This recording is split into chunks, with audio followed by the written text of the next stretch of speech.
তার বক্তব্যে একটু আগে এই এলাকার অনেক সমস্যার সমাধান রবি তার নির্বাচনী বক্তব্যে একটু আগে আপনাদের সকলের সামনে বলেছে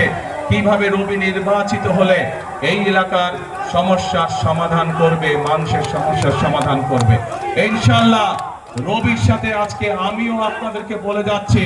যে ইনশাআল্লাহ এই ঢাকা 10 থেকে ধানের শীষ নির্বাচিত হলে এবং বিএনপি সরকার গঠন করলে রবি যে সকল ওয়াদা এলাকার মানুষের সামনে করেছে সেগুলি বাস্তবায়নের জন্য আমিও রবির সাথে কাজ করব। কারণ